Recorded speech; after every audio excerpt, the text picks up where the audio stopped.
Hello, my name is Frederica Tapanwe.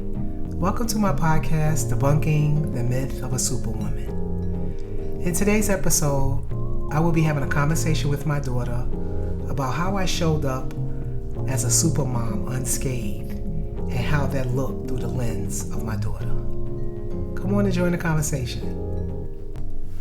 Hey! Welcome again. This is a special episode. This is with my daughter Ashaya Mabe. Hey, Shaya. Hi. So today we're just going to chop it up, just talk about that mother and daughter relationship as I showed up with those superwoman persona and how it looked like through Shaya lenses. So we're just going to get right into it and just see what that means. A lot of mothers, a lot of daughters, they just try to figure that out, and we just want to kind of explain to you and share with you what we did with all those different components that I was dealing with, that victim mindset, so on and so forth. Mm-hmm.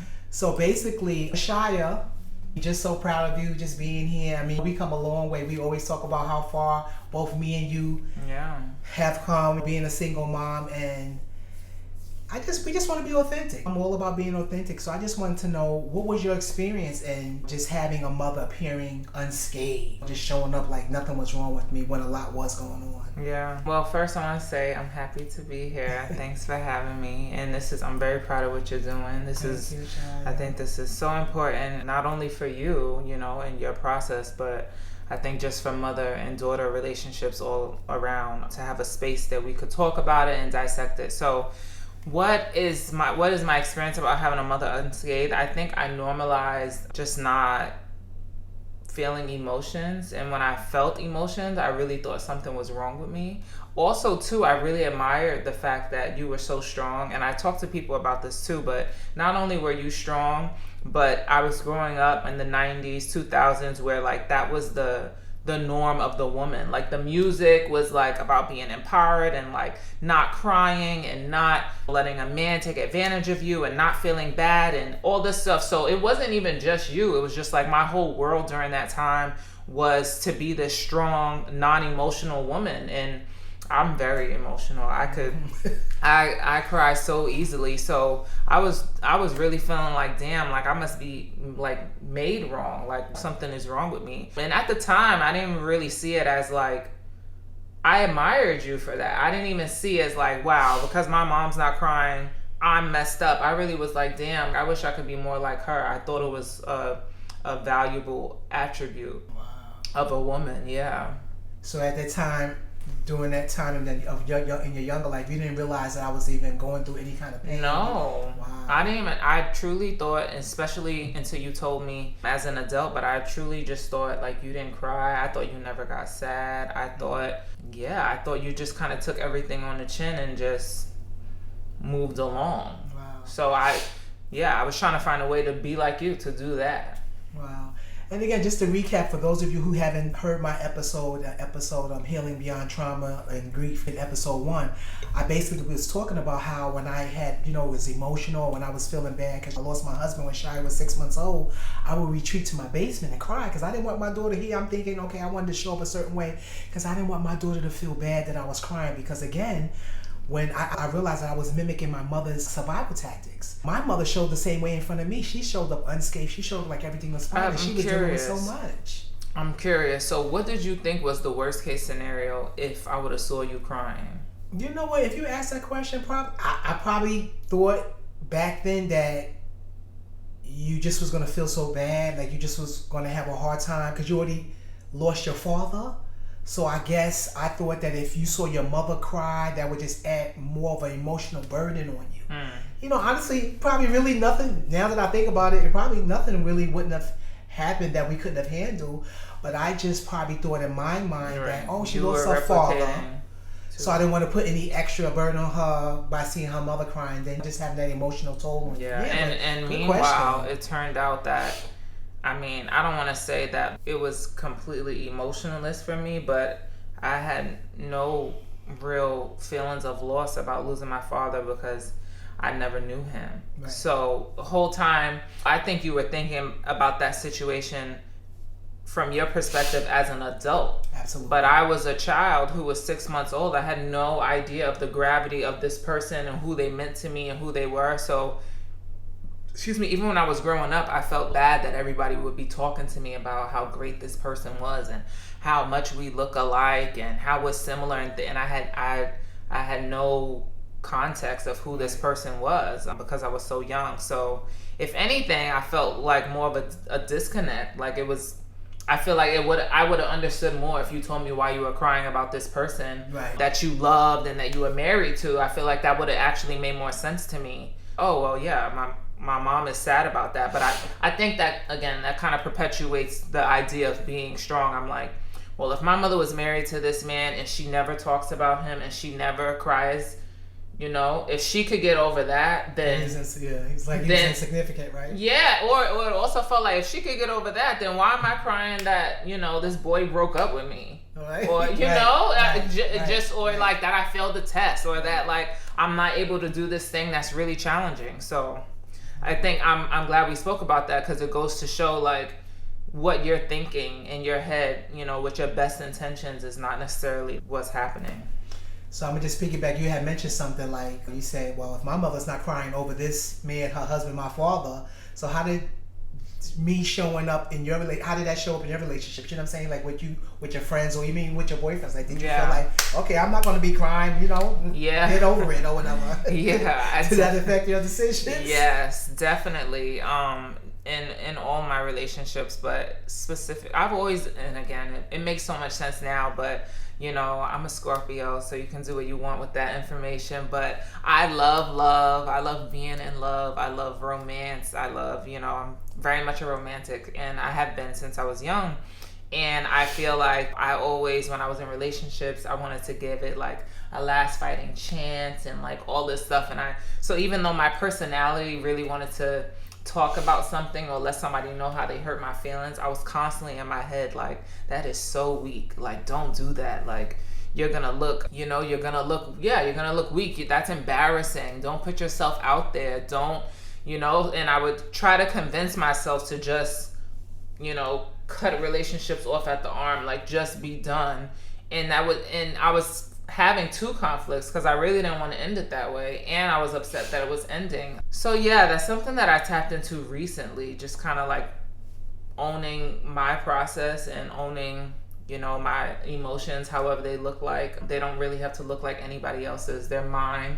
And yeah, really just taking pride and ownership in that. But I say all that to say, yes, again, for a long time I was trying to mimic you and other women, like I said, that I grew up around, that I thought I was supposed to be. And again, I learned that's coming from generation. That's that's something that women just hold on to, especially black women. We were just raised just to appear strong. And this is what this whole podcast is about. Like, let's debunk the myth. Women, yes, we're strong, but we don't have to. There's times when we're vulnerable. Mm-hmm. I think it adds more stress to us when we just try to act like nothing's bothering us, that we don't have a bad day, that we don't need help. You know, we do. And it's okay to show that. It's okay to say, well, today I'm having a bad day. And especially with our children. I was speaking on the other podcast about how I was a part of this platform in which they were talking about just, again, being vulnerable in the household. Mm-hmm. And we were talking about grief, and the one man was saying how he didn't want to show up a certain way in the house because he's the man of the household, mm-hmm. you know, and he has to show up this way and his family's relying on him, so he wanted to make sure he was emotionally intact. So if you got this man trying to be emotionally intact, and you have the woman, the wife, or the mother trying to do her part, and then now the kids is mimicking the parents, look what's happening in the house. Yeah. Nobody's talking to nobody, so everybody's thinking everybody's fine, everybody's thinking they're doing their part. Well, let me not say anything. So you see how that dynamic of trying to keep it together, trying to show up unscathed, can really cause more problems in the family unit than. Wow, that's cool. So now you said that you said that you, like, recently you feel like you're holding on. So was there any specific, like, characteristics of that Superwoman persona that you held on to? Let's start with the one that you held on to. I think and I noticed this recently when I was working with my mindset coach during the pandemic, but I realized I had like a perfection complex. I realized that I didn't want to try anything, and it's still something I struggle with. I'm just more aware of it now, so I know when it's happening I can kind of counteract it. But my perfection complex, meaning that I didn't want to try anything if I couldn't guarantee success. So, you know, I only did things that I knew this is going to be a showstopper. Right. Everybody's going to love this. This is going to be awesome, you know. But if it was something like very recently, I launched 2 businesses this year. And that was so scary for me because I'm like, I'm going in uncharted territory. This is not something that I could charm my way out of. I actually have to know what I'm doing, and I actually have to wait and see the process. It's not going to just show up and be the way that I want. And that is just so hard for me. It's hard because it's hard to do, but it's also hard because of my background of just not wanting to try. And before, I would just only do things that I knew was guaranteed success. I would only, you know, like I'm really good at English. That's why my major was journalism. It's like, it feels safe here. I know I'm gonna do well. And also, which also goes back to you, I also know that people are going to congratulate me or like me for doing that thing well. So even with you, I feel like maybe subconsciously I was rewarded by you for not crying, for not like being emotional. You know, I feel like, and maybe you thought you were rewarding me. Oh yeah, you're being a good girl. But I was, oh look, I stopped myself from crying, and wow, my mom likes that. Going on, yeah. Right? So that's another thing. Like, it's almost like, okay, I'm also trying to find a way of connection with you. It's like, okay, you don't cry, I don't cry either. It seems like you like that. So, you know, it's a form of connection. And I'm saying that same kind of seeking approval by doing the thing that's going to get approval, that also followed me in my life. So it's a whole cycle. But yeah, basically that perfection, I feel like for a long time it also just limited me in life because it kept me so small. I didn't want to try anything new. I didn't want to try, really. I just wanted to do and succeed, which that isn't really probable. You know, it's not realistic. Wow. And again, here you have your own interpretation of perfection. I don't even know you're going through this. You don't know this is what you see what I'm saying? How that lack of communication.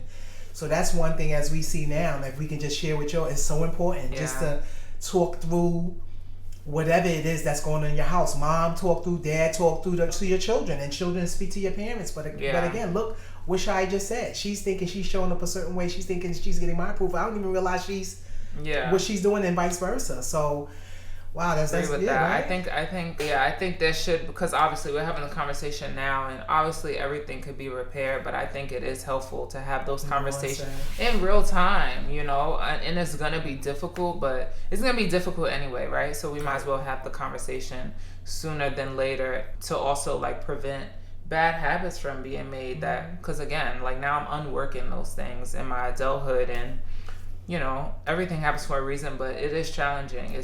It really feels like I'm shedding like an old person. Wow, yeah, I could definitely see that. Yeah. So now, just where you having only a single parent and being a mother, do you think having that male figure, how did that show up? Like not having your father, not as an adult, what do you feel maybe, you know, might have changed your dynamics of a woman? Like, do you see things differently not having that father figure in your life? Well, you had father figures, I shouldn't say that, but not having that father in your home and just having a mother raising you? Yeah, for me personally, again, I think it goes back to when you don't know somebody, you don't know what you're missing. So personally, I've never felt any kind of lack or, you know, gap because I didn't have a father. And I feel like it's one thing to know that you have a father and they're not there. I feel like that feels like it's a different, maybe a, you know, loss or maybe a neglect, you know, to know that that person exists and you don't have a relationship with them. And I also think that if you had a father and you knew them and you had memories with them and you experienced them and then they were no longer there, that's also a different kind of loss. But I feel like to not have known this person at all, and really truly to only hear great things and to know that, you know, like I hear that my dad had an entrepreneurial spirit and he was very smart, and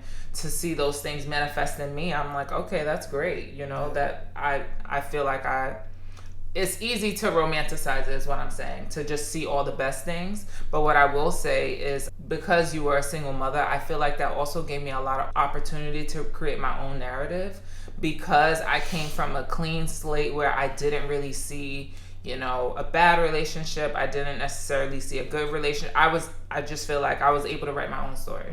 Like, I was like, okay, so yeah, what do I want for me? And I don't know, maybe that's, I don't know. I feel like that's just how I was programmed, but I always just was like, oh, okay, I'm just gonna go out and create my own thing. So the relationships and the marriage that I'm in now is really just because of what I wanted for me, and found a person who was able to make sure we reflected what we wanted in each other. But I want to speak back to the father figures. And I did have positive father figures and role models in my life. Mainly my grandfather and my Uncle David. They, specifically my Uncle David, he really was like a father to me, from like picking me up, talking to me, coming to all of my celebrations. Yeah, so I feel like, I mean, we never really had like one-on-ones, like, oh, this is what you do with this, but that was enough. Like, yeah. And your grandfather, wow, he was always so proud of me. We used to always tell you, school. He told me, he let me know, he just constantly affirmed me, let me know I was, you know, he was always just so happy to see me. Yeah. I mean, my grandmother too, but yeah. I can't say that those two male experiences really made an impact on my romantic relationships, or like, you know, on who I am as a woman. I think just truly like the collective of people who helps raise me. Yes. Yeah, I think that afforded me to be able to, you know, go to after school, go to swim class because somebody was going to be able to pick me up, or go to the school because somebody could take me there. You know, I think they were more helpful in those retrospects, but I think as far as like my personality, or, you know, the relationships that I'm in now, I think that was really just like instinctual. Yeah, that's true. And just to piggyback, yes, that you definitely, when they say you need a village to help raise your kids, and I definitely had. It wasn't like I did it by myself. I had some amazing people to help me. Shai's godmother, my sisters, you know, like she said, her godfather, her aunt, and her grandfather. Everybody was just there. Yeah. My friends that really just made a difference in helping me, you know, make it seem like it was easy and just raising a Shia. One thing I want to just kind of go back to is like, as I was stating, I know one thing, as a single parent, I felt kind of unprotected just once I lost my husband, just as a woman. So I think just raising you, I think I made sure that, well, at least I wanted to give you the tools, that you would know how to figure things out, that, you know, you didn't have to back down, that you had the capacity, you had the agency to do whatever you wanted to do. Because I didn't have that back when I was younger. You know what I'm saying? I was more docile because of the situations that I dealt with, being traumatized and dealing with childhood trauma. I just wanted you to be the opposite of what I was. I wanted you to just have a different mindset.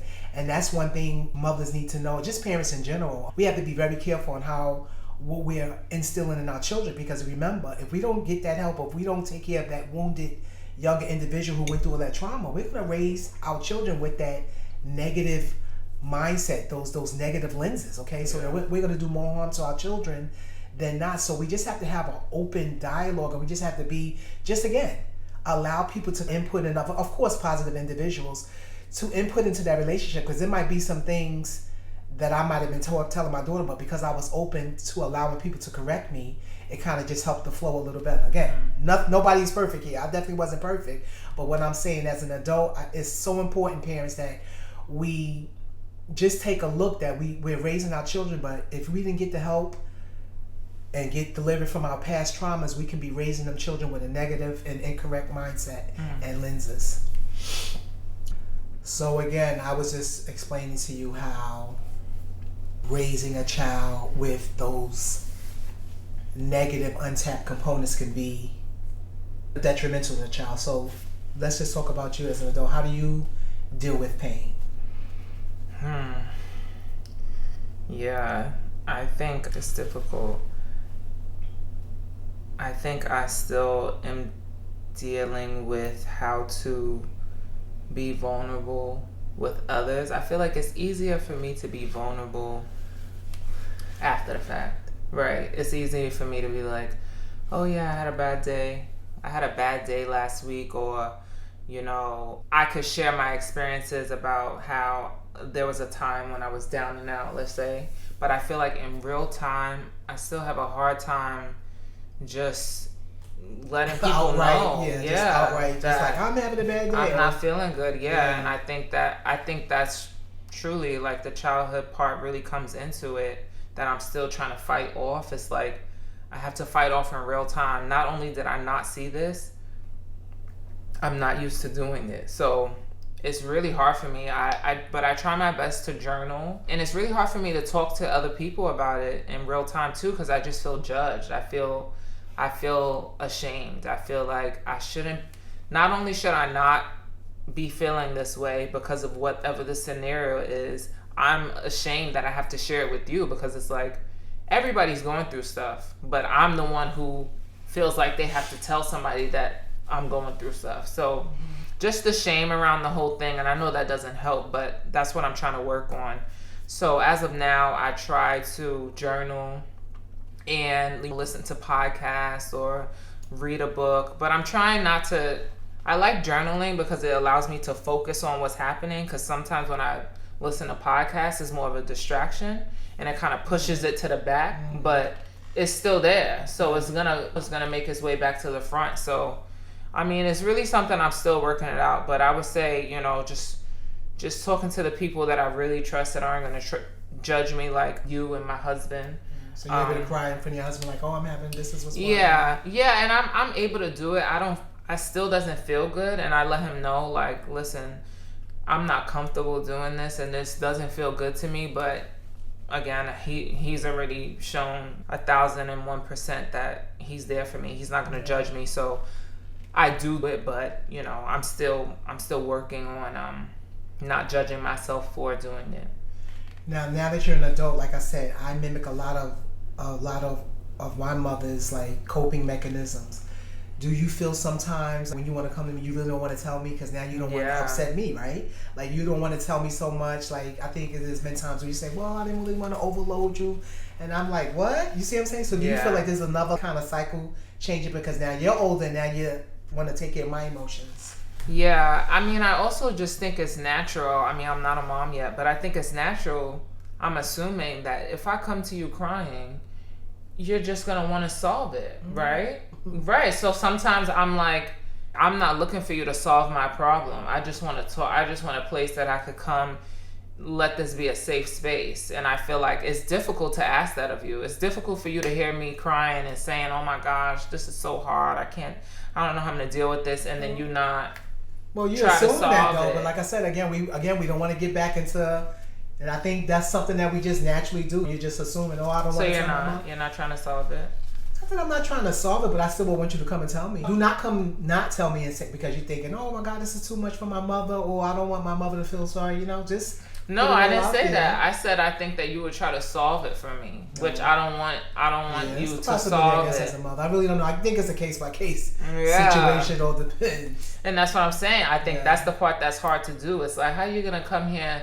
You're crying, you are so upset, and I'm just supposed to be like, well, thanks. I'm just gonna be open here. It's like, it's not realistic. So that is I realize what I'm asking of you, and I feel like, yeah, maybe in that way I am trying to carry the burden, but yeah. Which is why I think it'll be helpful. That's why it's nice when people have friends, because, maybe they can lean on them in that way where that person can just be an ear without any responsibility to fix it for them. But, that's a different story. Good point. So that's one thing I remember me and your godmother Iris used to always talk about, oh my God, we just want Shy to become an adult because we just was so worried. I mean, honestly, I dealt with so much loss. It's like I feel like I was dancing with grief all my life. So I was just always concerned, like, oh my God, I hope Shy can just make it into her adulthood.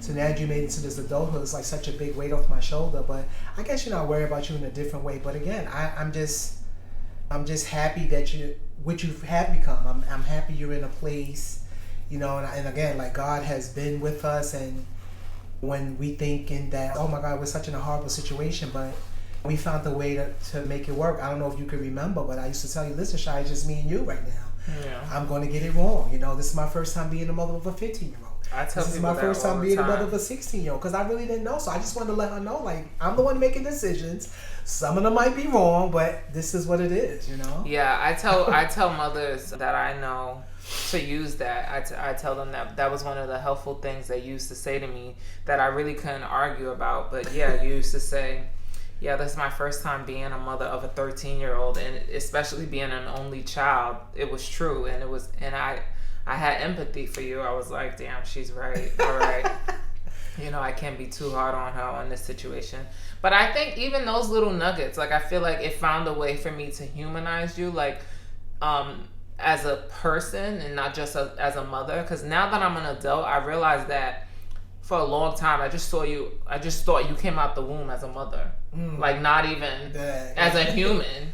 Yeah, so everything was through this lens of my mother, and not even seeing you as a woman. So I feel like when you made those comments, it allowed me to think, wait, even if she came out the womb a mother, she's never been a mother of a 13-year-old before. So she probably doesn't know what to do, you know? And I feel like that started chipping away of like, that's the other thing, the whole parent idea.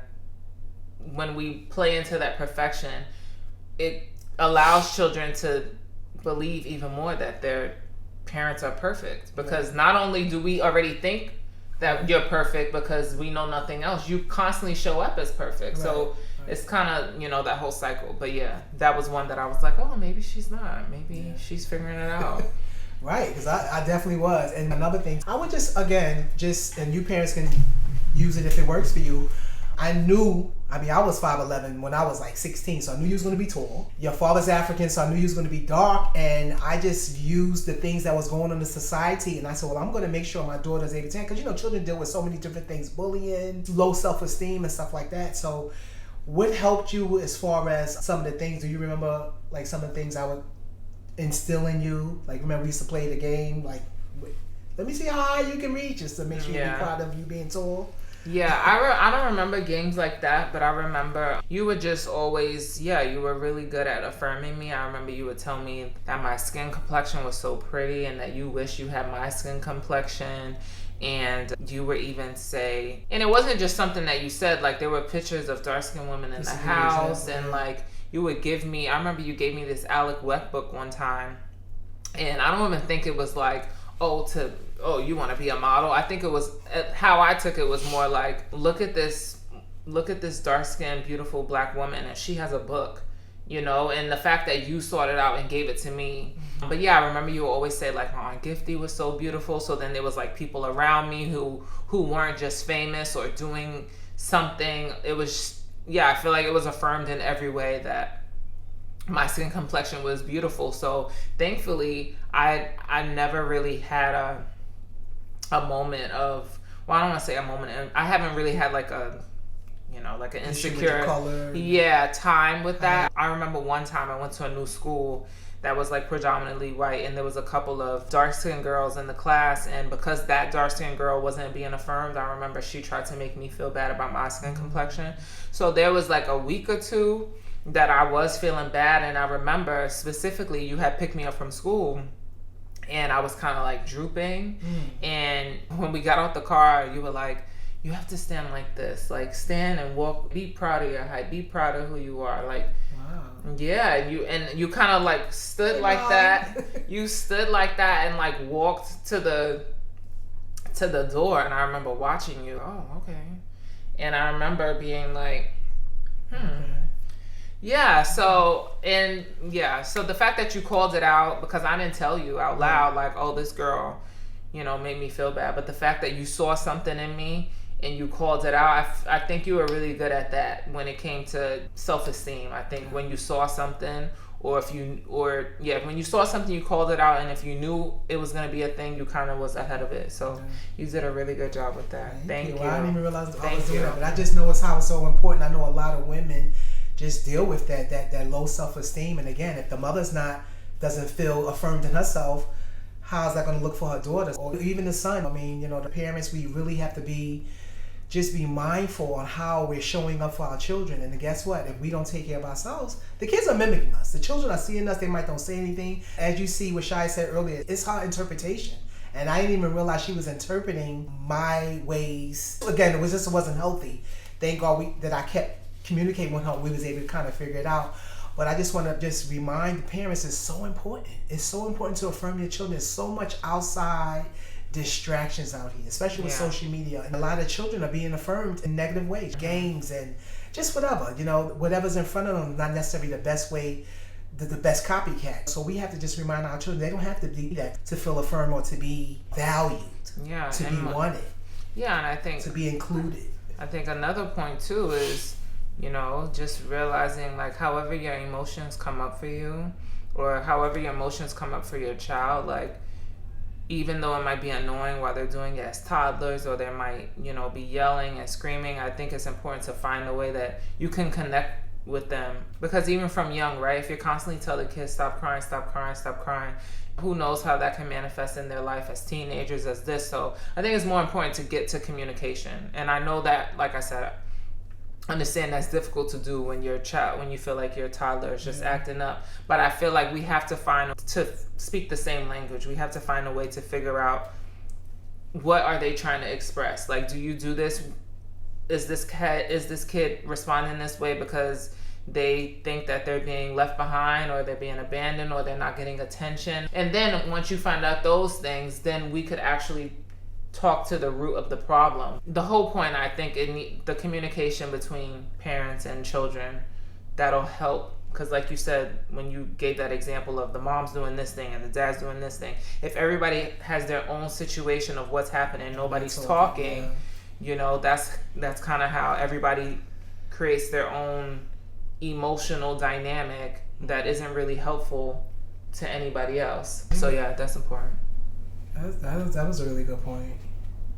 Now, what about like some children, they are adamant but not telling their parents nothing? I'm not telling them how do you recommend a parent just get around that? Which I guess no one wants to share everything with their parent, but I think for one, I think the parent needs to really take an inventory about why the child is doing that, right? Like what role did the parent have in that dynamic that the child is like, I'm not talking to you under any circumstances. And I think if they truly want to make it a safe space and not just like a safe space to talk about a situation, like this needs to be an ongoing safe space. And it's also going to be something that takes time. But I think once they realize, their role in this, and I'll use an example with you and I, part of you showing up so strong was like you didn't tell me verbally that you loved me a lot. No. And I feel like when you wanted to start saying that, I was like, this is weird. Why are you doing that? And I think it wasn't until you took inventory and realized that you created this space, and then you came and said, hey, I realized I haven't really done that. And you explained why you haven't done that. And you took responsibility for how that might have affected me, then I'm a little bit more open to seeing your point of view and maybe meeting you there so we could repair it. But I think if you're just like, you need to start doing this, or you need to tell me this without any accountability, it's just going to feel like a fight. Yeah. You just put up a good point about, I just want to piggyback and go back to that, me saying I would love you. Same thing. My mother never told me that she loved me. I knew she loved me, and I mimicked the same thing. Like, I love her, Shia. I did everything for her. I was the parent that took all the kids everywhere. I'm the one that's there. I'm at all the track meets. I'm doing everything. So I loved her. She knew I loved her, but I just wasn't that parent, throwing up in the air. Wee, I love you, huh? I love you, I love you. Because I didn't have that for myself. Again, I'm the youngest of 16 kids, so I guess my mother just was trying to navigate that. I come from a family that we wasn't really huggy, lovey, that type of situation. So at a point, I was showing up in her life in that way, not me verbally. And she would say that because like she would see her friends, because that's what I think I started seeing. I started seeing her friends' mother saying, "Oh, I love you, love you," and I think I might have saw you look away, and then I had started a conversation with Shai like, "How does that make you feel or whatever?" And then she told me, "I know you love me, this, that, and the third." So I started doing it. Just started, communicating that to her. Like she said, as a result of me doing that, it made it easier because I initiated it. you know, and so. But I want to say it still took some time. Oh, absolutely. And it's still, I think it's still a little uncomfortable because I'm just not used to doing it. I'm not used to doing it, and now it still feels like a little bit of, not force, it just feels like a little bit of catch up. It feels like, because it didn't happen. Yeah, like why? Yeah, it's just not. Are you just saying it's like it? It's creating. I'm not just saying it. Yeah, I don't think you're just saying it. I think it's just kind of creating a new habit when we're so old. You know, not old people, but you know, like not kids. Yeah, like for, you know, I normalized that, and I don't know. It just feels weird for me. That it feels weird when I'm 29 years old. Like, I feel like at that point that should just be something that rolls off the tongue. But because we started doing it so late, Wow. Yeah. It's a good thing we having conversations, right? Yeah. That's one thing me and Shia does. We communicate about a lot of different things, and I've always given Shia a space. As long as she did it respectfully, which she always did. She was never a disrespectful child.